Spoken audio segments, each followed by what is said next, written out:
and welcome to another edition of the Fox and Pony Show. I'm your host, Jay Glosey, and that is Molly McGreen.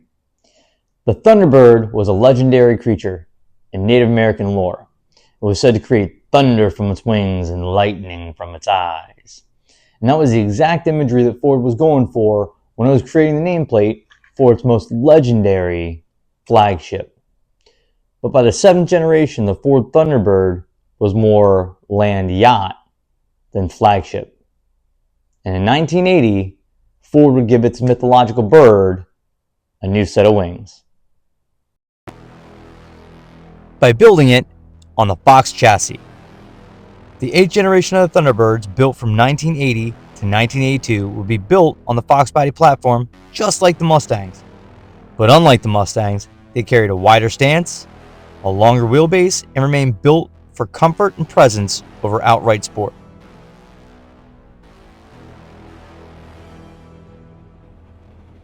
Ford knew they were standing between eras, transitioning away from the 7th generation Thunderbirds that had been built on the Torino platform and quietly preparing for what would become the 9th generation of the Thunderbird, one defined more by sport luxury than traditional luxury.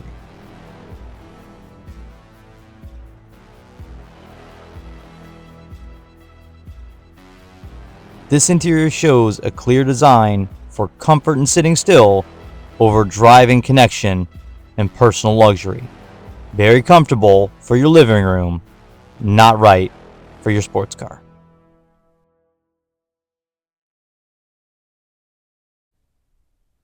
Now in 1983, Ford would release that 9th generation of the Thunderbird. And this is when we get to see that Thunderfox.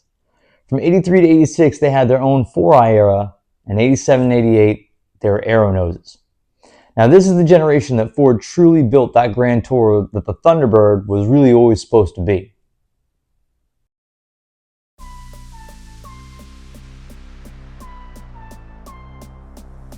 And it all starts with the most aerodynamic body Ford would ever put on the Thunderbird.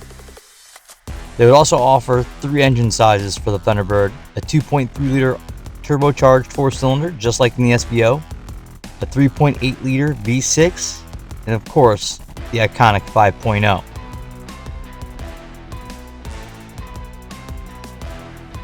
The Thunderfoxes from 83 to 88 would look as fast as they did comfortable.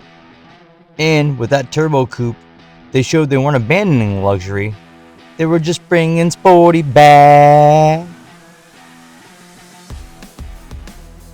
Not only did the exterior get so much attention, but that interior definitely looks more professional, comfortable, and offered proper sport when compared to its more luxurious forefathers.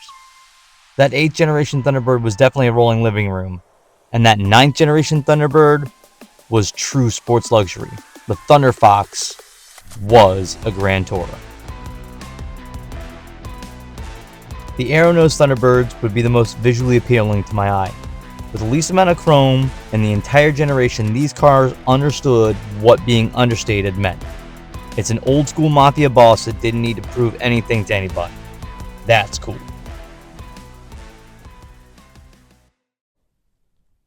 Now, this episode wasn't just a history lesson for me, and it certainly wasn't just me checking up on the internet. In 1996, when I had my first 84 Mustang, my brother had an 86 Thunderbird. And it really was a completely different beast. Even though they were both on the Fox body platform, my brother's 86 Thunderbird was way more luxurious. It was definitely a grand tour. It was way smoother. Its acceleration was more even along the powertrain. It was a wonderful car. It had the bells and whistles. It was super soft. It was luxurious to sit in, whether it was driving or whether it wasn't. And when you would compare that to my 84 Mustang, my first 84 Mustang, it was certainly, my Mustang was the lighter one. It was more nimble. It was the better driver's car, but it wasn't the better car. And it certainly wasn't the better riding of the two cars. So as we would get older and I would blow a rod out of the bottom of the motor of that first 84 and eventually down the line get myself a 99 Mustang, my brother would get a 97 Thunderbird. At that point, I could really see some of the differences between all those platforms. So the Fox body platform, it was still really part of that 99 Mustang. The Fox 4 platform is just an extension of the Fox body. And really, it was the best that platform was ever going to ride. And at 99, I've said a lot, and I'll continue to say it was the best driving car I've ever had right off the lot. It was an incredible car. I love the way it drives. It is the standard by which I measure all. The only reason why Molly doesn't fit into that is because she's more than just an 84 Mustang. There's a lot of extra suspension parts and things that we've done to make her ride better and really update that ride. My brother's 97 Thunderbird, that MN12 platform was on, the same one they built the Marauder, same one they built the Crown Vics on. That was an incredible car. It was an incredible platform. Huge. It was the biggest car I've ever sat in, I think, maybe in my life. It was like the Starship Enterprise, we would always call it. It had the beige interior, and it was smooth. It really was a rocket ship, but it was so much car that I kind of felt like it was just too much car, really, for any necessities for a two-door car. But it was really cool.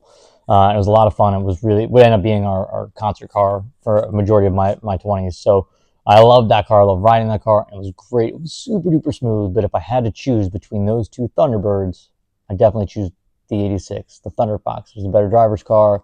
Gave you more response, more understanding of what was happening within the world around your car instead of just within your cabin. And that's my opinion, at least, on the differences between the Thunderfoxes and what came after and what came before, and how that Fox body platform really created the best Grand Tour. At least that's my story, and I'm sticking to it here on the Fox and Pony Show. Thank you so much. We'll see you again next time. Be safe, and we'll see you soon. Make sure you like, subscribe, and ring the bell to be notified.